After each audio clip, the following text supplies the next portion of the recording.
بسم اللہ الرحمن الرحیم۔ معزز سامعین حضرات اور ناظرین، چار چیزیں ایسی ہیں جن سے انسان سیر نہیں ہوتا۔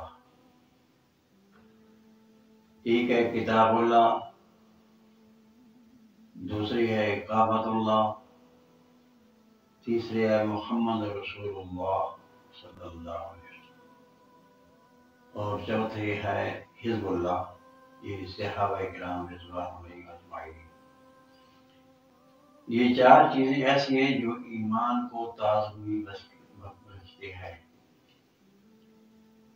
کتاب اللہ کے متعلق یہ ہے کہ آپ صلی اللہ علیہ وسلم نے فرمایا ہے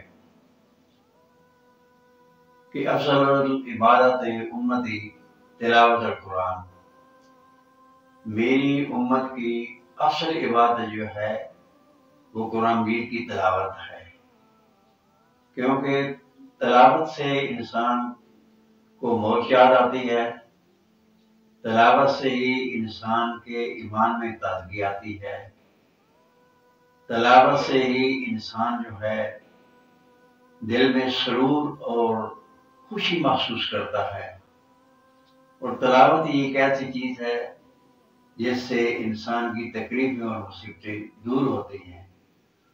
اور اللہ پاک نے فرمایا کہ مجھے سب سے بہتر انسان وہ ہے جو میری کلام پڑھنے والا ہے، جو تلاوت کرنے والا ہے، جو دن رات اس کی تلاوت کرتا ہے، وہ مجھے بہت ہی پسند ہے۔ تو گویا کہ ایک ہے جتنا بھی انسان پڑھے، دن رات پڑھتا رہے تو انسان سیر نہیں ہوتا، بلکہ اس کا جی چاہتا ہے کہ میں اس کو پڑھتا ہی رہوں۔ دوسرا کعبۃ اللہ، یعنی اللہ کا گھر، اللہ کے گھر میں بھی رحمتیں برستی ہیں، اس کو دیکھنے سے انسان کا ایمانگی میں تازگی آ جاتی ہے، انسان کا دل موم ہو جاتا ہے، جب دیکھتا ہے تو اللہ تبارک و تعالیٰ اس کا اپنی رحمت نچھاور کر دیتا ہے، اور جی چاہتا ہے کہ میں خانہ کعبہ کو دیکھتا ہی رہوں۔ حج کر آتے ہیں، پھر ان کا جی چاہتا ہے کہ ہم دوبارہ پھر آئیں۔ تو گویا کہ یہ اس کی کشش ہے، جس طرح قرآن کی کشش ہے اس طرح کعبۃ اللہ کی بھی کشش ہے۔ تیسرے نمبر پہ ہے محمد رسول اللہ صلی اللہ علیہ وسلم۔ آپ صلی اللہ علیہ وسلم کے چہرے اس کو بھی دیکھتے رہیں، آپ کے پاس بیٹھے تو انسان کا جی نہیں چاہتا کہ ان کو چھوڑ کر جائیں، دل یہی چاہتا ہے کہ آپ کے چہرے کو دیکھتے رہیں اور انسان جو ہے وہ اس طرح آپ کے پاس بیٹھا رہے۔ تو گویا کہ آپ کو دیکھنے سے انسان میں ایمان میں تازگی بھی آ جاتی ہے، اور انسان جو ہے وہ عملی طور پر جو ہے اپنے آپ کو ٹھیک کرنے کی کوشش کرتا ہے۔ اور چوتھے نمبر پہ ہے حزب اللہ، یعنی صحابہ کرام رضوان علیہم اجمعین۔ گویا کہ یہ وہ ہے کہ جن کی اللہ نے قرآن مجید میں تعریف کی ہے، قرآن مجید میں ذکر کیا ہے، تو گویا کہ یہ اللہ کے بہت مقبول ہے۔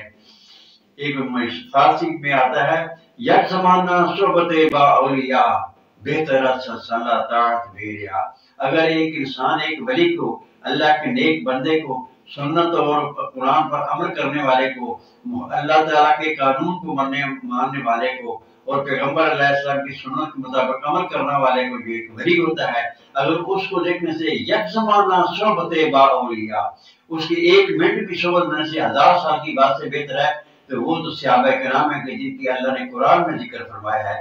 جب آپ ان کو دیکھیں گے، ان کی بات پر عمل کریں گے، ان کے نمونے کو دیکھیں گے، تو گویا کہ انسان کا جی چاہتا ہے کہ ان کا ذکر ہی کرتا ہے، وہ دیکھتا ہے۔